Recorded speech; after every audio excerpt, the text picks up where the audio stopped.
आता isakal.com आहे देशातील नंबर 1 ची मराठी न्यूज वेबसाईट। प्रत्येक अपडेटसाठी isakal.com ला नक्की भेट द्या। मी फक्त सेनापती होतो, सेना अजूनही सज्ज आहे। मी जातोय पण सोडत नाहीये, एक पाऊल मागे घेतलंय, हे म्हटलंय जयंत पाटलांनी।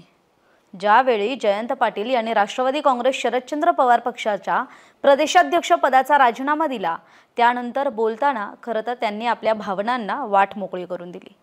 यावेळी त्यांनी त्यांच्या मनातली सल खतखत सुद्धा बोलून दाखवली। मी जातो आहे पण सोडत नाही, एक पाऊल मागे घेतलंय पण उद्दिष्ट अजूनही ठाम आहे। कालही महाराष्ट्रासाठी होतो, आजही आहे। नाव असेल किंवा नसेल पण कामातूनच ओळख मिळेल, कारण मी जयंत आहे। पक्षांतर्गत राजकारणावरही ते बोलले। अंतर्गत कुरघोडींवर कशी मात केली आणि पक्ष कसा पुढे जातोय यावर सुद्धा त्यांनी भाष्य केलं। आता त्यांच्या जागी शशिकांत शिंदेंची राष्ट्रवादी काँग्रेस शरदचंद्र पवार पक्षाचे नवे प्रदेशाध्यक्ष म्हणून घोषणा करण्यात आली आहे। त्यामुळे आता प्रश्न पडतो की जयंत पाटलांनी जर प्रदेशाध्यक्ष पदाचा राजीनामा दिलाय तर ते भाजपच्या वाटेवर असतील का? आणि भाजपला खरं तर त्यांना घेण्यात रस आहे का? भाजप सोबतच महायुतीतल्या तीनही पक्षांना जयंत पाटील आपल्या पक्षात यावेत असं का वाटतंय? महायुतीकडून जयंत पाटलांसाठी रेड कार्पेट का घातलं जातंय? हेच सर्व प्रश्न, या सर्व प्रश्नांची उत्तरं शोधण्याचा प्रयत्न आपण या व्हिडिओतून करणार आहोत। त्यासाठी हा व्हिडिओ शेवटपर्यंत पहा। नमस्कार, मी कोमल सकाळमध्ये आपलं स्वागत। राज्यात मुख्यमंत्री होईल असं एकच नाव आहे आणि ते म्हणजे जयंत पाटील, असं वक्तव्य जितेंद्र आव्हाडांनी केलंय। जयंत पाटलांनी अनेक जातींना सोबत घेऊन संघर्षाची लढाई जिंकली आहे असं सुद्धा आव्हाड आज म्हणालेत। झालं असं की राष्ट्रवादी काँग्रेस शरदचंद्र पवार पक्षाची आज सर्वसाधारण सभा झाली। या बैठकीचा अजेंडाच, या सभेचा अजेंडाच हा नव्या प्रदेशाध्यक्ष पदाच्या संदर्भातला होता आणि त्या संदर्भातच आज घोषणा झाली। शशिकांत शिंदेंचं नाव जाहीर करण्यात आलं आणि त्यानंतर ज्यावेळी वेगवेगळ्या नेत्यांनी आपापली भाषणं केली त्यावेळी जितेंद्र आव्हाडांनी मात्र जयंत पाटलांचं तोंड भरून कौतुक केलं। आता आव्हाड कौतुक करत असताना मुख्यमंत्री पदाविषयी बोलले, पण राज्याच्या विद्यमान मुख्यमंत्री म्हणजे देवेंद्र फडणवीसांनी सुद्धा परवा विधान भवनात जयंत पाटलांविषयी एक सूचक वक्तव्य केलं होतं। यावेळी फडणवीस नेमकं काय म्हणाले होते तुम्हीच ऐका। मला या गोष्टीचं समाधान आहे की अलीकडच्या काळामध्ये जयंत पाटलांना मोदी साहेबांच्या सगळ्या योजना आवडायला लागलेल्या आहेत आणि मोदी साहेबांच्या योजना लागू करा असा जयंत पाटलांचा आग्रह हा देखील मला अतिशय स्वागतार्ह वाटतो। आता हे सांगण्यामागचं कारण म्हणजे भाजपला जयंत पाटील का हवेत आणि फक्त भाजपलाच नाही तर महायुतीतल्या तीनही पक्षांना जयंत पाटलांकडून नेमकं काय अपेक्षित आहे हेच समजून घेणं गरजेचं आहे। म्हणजे राजकारणात टायमिंगला महत्त्व असतं, त्यानुसारच फडणवीसही शनिवारी जयंत पाटलांविषयी उघड उघड बोलून गेले। नार्वेकरांनी सुद्धा विधान भवनात चालू अधिवेशनाच्या काळातच एका चर्चेवेळी मध्ये बोलणाऱ्या जयंत पाटलांना सूचक वक्तव्य करत रोखलं होतं। त्यावेळी नार्वेकर म्हणाले होते की तुम्ही आता तरी कुणाला उत्तर देण्याच्या स्थितीत नाहीत, सध्या तरी। आता या सध्या तरी शब्दाला ना खूप महत्त्व आहे, कारण वारंवार जयंत पाटील हे भाजपच्या वाटेवर असल्याच्या चर्चा होत असतात। त्यामुळे हे खरंच समजून घेणं महत्त्वाचं आहे की जयंत पाटील भाजपात जाणार आहेत का किंवा भाजपला ते का हवेत। तर प्रदेशाध्यक्ष पदाचा राजीनामा देण्याच्या चर्चा या मागील आठवडाभरापासून सुरू होत्या आणि त्यात शुक्रवारपासून विशेषतः या चर्चेनं अगदी आपला एक टोक गाठलं आणि मग त्यानंतर शनिवारी खरं तर बातमी आली की शशिकांत शिंदे हे राष्ट्रवादी काँग्रेस शरदचंद्र पवार पक्षाचे नवे प्रदेशाध्यक्ष होतील। आणि मग त्यानंतरच ज्यावेळी ही चर्चा आणि सकाळपासून बातम्या सुरू होत्या त्याच वेळी विधान भवनात मात्र फडणवीसांनी टायमिंग साधलं आणि जयंत पाटलांविषयी वक्तव्य केलं की जयंत पाटलांना मोदींच्या योजना हल्ली खूप आवडायला लागल्यात, त्यामुळे हे टायमिंग महत्त्वाचं आहे। मी आधी म्हटलं त्यानुसार की 2 दिवसातच फडणवीसांनी जयंत पाटलांना टोमणा मारला, एक प्रकारे एक सूचक निमंत्रण दिलं आणि मग पुन्हा एकदा चर्चा सुरू झाल्या त्या जयंत पाटलांच्या भाजप प्रवेशाच्या।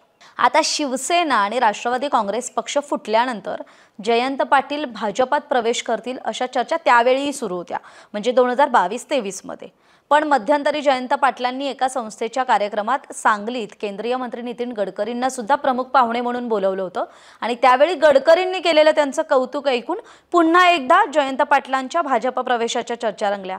आता यापूर्वी मी आधी जसं सांगितलं की 2022-23चा काळ म्हणजे 2022ला शिंदेंनी जेव्हा बंड केलं आणि शिंदे जेव्हा भाजपसोबत सत्तेत सामील झाले आणि त्यानंतर बरोबर वर्षभरानं 2023 मध्ये अजित पवारांकडून म्हणजे अजित पवारांनी वेगळी भूमिका घेत सत्तेत जाणं पसंत केलं, त्यावेळी जयंत पाटलांनी मात्र पवारांसोबत राहणं पसंत केलं। पण या काळात सुद्धा जयंत पाटील आणि अजित पवार हे खरं तर राष्ट्रवादी काँग्रेस पक्षात ज्यावेळी हा पक्ष एकसंघ होता त्यावेळी हे पॅरलल दोन नेते होते ज्यांची एक यंत्रणा विशिष्ट प्रकारे काम करण्याची पद्धत होती, त्यामुळे हे दोघेही पॅरलल लेवलला काम करायचे असं सांगितलं जातं। त्यामुळे खरं तर कधी कधी अशा चर्चाही यायच्या, अमोल मिटकरी असतील किंवा अजित पवारांच्या गटातील इतर नेते असतील ते जयंत पाटलांविषयी कायम वक्तव्य करायचे की जयंत पाटील हे सुद्धा आमच्या बाजूने येण्यास इच्छुक आहेत। मग जयंत पाटलांसोबत त्यावेळी रोहित पवारांचंही नाव घेतलं जायचं। पण या चर्चांना कायम अफवा आहेत किंवा त्या केवळ चर्चा आहेत किंवा त्या विरोधकांना एक प्रकारे विरोधकांमध्ये बरं काही चालू राहू नये किंवा विरोधकांकडून टार्गेट केलं जाऊ नये म्हणून सत्ताधारी आमदारांकडून किंवा सत्ताधारी पक्षांकडून हे षडयंत्र रचलं जात असल्याचा आरोप हा कायम राष्ट्रवादी काँग्रेस शरदचंद्र पवार पक्षाकडून करण्यात यायचा। त्यामुळे त्याचं मूर्त स्वरूप हे कधीच आपल्याला पाहायला मिळालं नाही। पण ह्या चर्चा उठल्या होत्या का की जयंत पाटील भाजपच्या वाटेवर, जयंत पाटील अजित पवारांसोबत जाणार, तर हे नक्की आहे। मधल्या काळात अशी ही चर्चा होती की एकनाथ शिंदेंच्या शिवसेनेत त्यांना निमंत्रण दिलं जाते, गुलाबराव पाटलांनी तसं वक्तव्य केल्याची आपल्याकडे माहिती आहे। त्यामुळे गुलाबराव पाटील नेमकं त्यावेळी काय म्हणाले आणि मग त्यावेळी तिथे गुलाबराव पाटलांचं निमंत्रण हे खरंच जयंत पाटलांना होतं का की ते राजकारणात जस्ट एकमेकांवर टीका टिप्पणी करून वेळ मारून न्यायची पद्धत होती, ते आपल्याला आता पुढच्या काळात कळणार आहे। पण महत्त्वाचं काय की जयंत पाटील या व्यक्तीला खरं तर शरद पवारांच्या पक्षात असतानाही म्हणजे ज्यावेळी नितेश राणे असतील, भाजपतील इतर नेते असतील, ते जेव्हा शरद पवारांना टार्गेट करतात त्यावेळी कुठल्याही नेत्याकडून थेट जयंत पाटलांवर टीका केली जात नाही। आणि त्यामुळे जयंत पाटलांचं खरं तर महायुतीतल्या सर्व पक्षांशी त्यांचे संबंध हे खूप चांगले असल्याचं आपल्याला पाहायला मिळतं, कारण एकतर त्यांचा स्वभाव हा अत्यंत मितभाषी आहे, ते कमी बोलतात। त्यामुळे काय झालंय, बरेच महिने ज्यावेळी जयंत पाटील राजकारणात सक्रिय नव्हते म्हणजे मध्यंतरी ज्यावेळी जयंत पाटलांच्या या चर्चा सुरू झाल्या होत्या की ते महायुतीच्या बाजूने जाणार आहेत का, भाजपत जाणार आहेत का, त्यावेळी मात्र जयंत पाटलांनी माध्यमांसमोर येणं, बोलणं किंवा आपली भूमिका मांडणं कमी केलं होतं आणि मग तेव्हा या चर्चांनी आणखी जोर धरला होता। याशिवाय आणखी एक महत्त्वाची घडामोड मधल्या काळात घडली ती म्हणजे तत्कालीन भाजपचे प्रदेशाध्यक्ष चंद्रशेखर बावनकुळेंची सुद्धा जयंत पाटलांनी मध्यरात्री भेट घेतली होती आणि त्यावेळी सुद्धा या भेटीनंतर जयंत पाटील आणि बावनकुळेंमध्ये काही घरोबा रंगतोय का किंवा जयंत पाटलांना भाजपमध्ये ऑपरेशन लोटस अंतर्गत घेतलं जाईल का अशाही चर्चा सुरू झाल्या होत्या। त्यामुळे आता महत्त्वाचा प्रश्न येतो आणि जो आपल्यापैकी बऱ्याच जणांना पडला असेल की जयंत पाटील भाजपला एवढे महत्त्वाचे का वाटतात आणि वाटतात तर खरंच वाटतात का। तर मी आधी सांगितल्याप्रमाणे पहिली गोष्ट म्हणजे ते अत्यंत मितभाषी आहेत आणि दुसरी गोष्ट म्हणजे त्यांचं पक्ष संघटन कौशल्य। म्हणजे जयंत पाटील हे असे नेते आहेत की नेत्यांमध्ये जर आपण म्हणायला गेलं तर एक लोकनेता असतो आणि एक पक्षाचा नेता किंवा संघटन कौशल्य असलेला नेता असतो।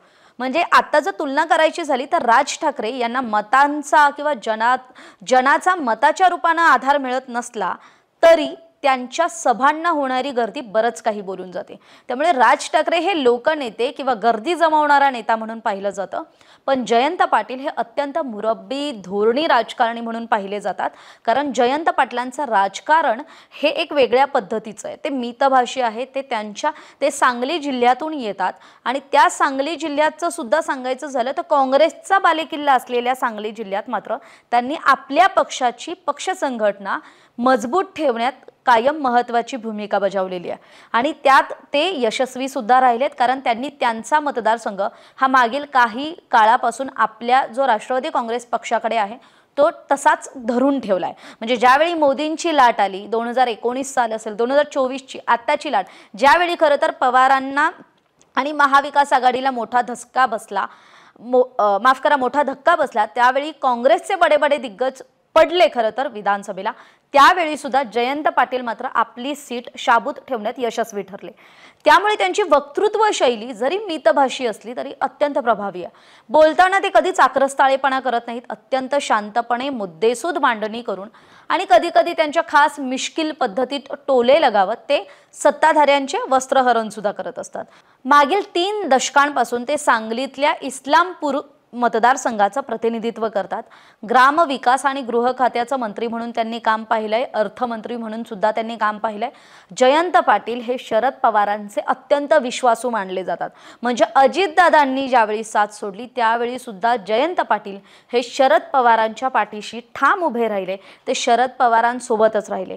आता असं म्हटलं जातं की मागच्या एका भाषणामध्ये जयंत पाटील असं म्हटले होते की माझं कशातच मन लागत नाही. आणि असा दावा कोणी केलाय तर राष्ट्रवादी काँग्रेसच्या मंत्री हसन मुश्रीफांनी केला होता.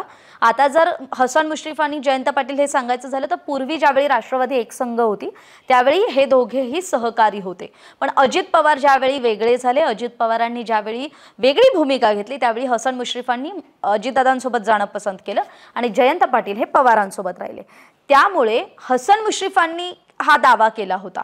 तर असं म्हटलं जातं, या दाव्याचा अर्थ कसा काढला राजकीय विश्लेषकांनी किंवा राजकीय वर्तुळातल्या मंडळींनी, की सत्ता नसल्यामुळं जयंत पाटलांचं मन लागत नाही.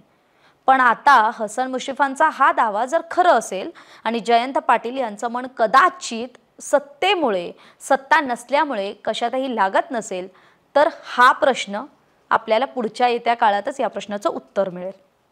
आता राहिला प्रश्न विधिनिषेध, तारतम्य, राजकीय नैतिकता वगैरेचा, तर त्या आता गावगप्पा ठरल्यात. म्हणजे आपण राजकीय पार्श्वभूमी पाहिली आणि महाराष्ट्राच्या राजकारणातला 2019 पासूनचा जर एक आढावा घेतला तर विश्वासार्हता, राजकीय नैतिकता, एथिक्स, मॉरल्स हे शब्द सगळे डिक्शनरीमध्ये आहेत. ते वास्तवात किती आहेत हा प्रश्न उपस्थित होतो. आणि विरोधकांचा आपल्यावर अंकुश नकोच अशी जणू काही सत्ताधाऱ्यांची भूमिका आहे. त्यामुळे विरोधकांना सुद्धा सत्तेची स्वप्न पडू लागलेत आणि ती पडायला हवीत. मात्र त्यासाठी जीवघेणी अशी घाई केली जाते का आणि ही घाई नेत्यांसाठी जीवघेणी ठरेल की नाही हे निश्चितपणे आता सांगता येत नसलं तरी ती समाजासाठी मात्र घातकी असू शकते. आता सक्षम विरोधक नसलेलं सरकार म्हणजे हुकुमशाही, दंडेलशाही, दडपशाहीला आमंत्रण देणारं असतं असं कायम बोललं जातं. आणि त्याच एका विरोधकांच्या टोळीतला महत्त्वाचा नेता, महत्त्वाचा चेहरा म्हणजे जयंत पाटील. पण आता या जयंत पाटलांना भाजपा गळाला लावणार का किंवा जयंत पाटील भाजपची वाट धरणार का? कारण मागील 2.5-3 वर्षांपासून जसं अजितदादांनी वेगळी वाट धरली आहे त्यानंतर कायम जयंत पाटलांच्या नावाची चर्चा ही होत असते. जयंत पाटलांना महायुतीतल्या पक्षांकडून विशेषतः भाजपकडून निमंत्रण असल्याच्या चर्चा होत असतात. पण विधानसभेत सुद्धा काल जयंत पाटलांनी याविषयी भाष्य करताना आपण प्रदेशाध्यक्षपदाचा राजीनामा दिलेला नाही असं म्हटलं होतं. पण आजची जी घडामोड आहे किंवा आजची अपडेट अशी आहे की जयंत पाटलांनी आपल्या प्रदेशाध्यक्षपदाचा राजीनामा दिलेला आहे. त्यामुळे शशिकांत शिंदे हे राष्ट्रवादी काँग्रेस शरदचंद्र पवार पक्षाचे नवे प्रदेशाध्यक्ष आहेत. त्यामुळे आता जयंत पाटील पुढच्या काळात जसं त्यांनी मी व्हिडिओच्या सुरुवातीलाच म्हटलं होतं की ही नवी सुरुवात आहे, मी फक्त सेनापती होतो, सेना अजूनही सज्ज आहे. त्यामुळे आता ही सेना पुढे कशी काम करते, जयंत पाटील कुठल्या भूमिकेत आपल्याला पाहायला मिळतात हे आपल्याला पाहावं लागेल. आणि जयंत पाटलांची पुढचा राजकीय प्रवास कसा असणार आहे, ते पवारांसोबतच असतील की अजितदादांसोबत जातील की भाजपचं कमळ हाती घेतील, याविषयी आपली काय मतं आहेत कमेंट करून जरूर कळवा. तुर्तास इथेच थांबूयात. तोपर्यंत पाहत रहा सकाळ. महाराष्ट्रातील सर्व बातम्यांचे विश्वासार्ह व्यासपीठ. सकाळच्या सर्व सोशल मीडिया प्लॅटफॉर्मला लाईक, फॉलो आणि सबस्क्राईब करा. तसंच सर्व नोटिफिकेशनसाठी बेल आयकॉन प्रेस करायला विसरू नका.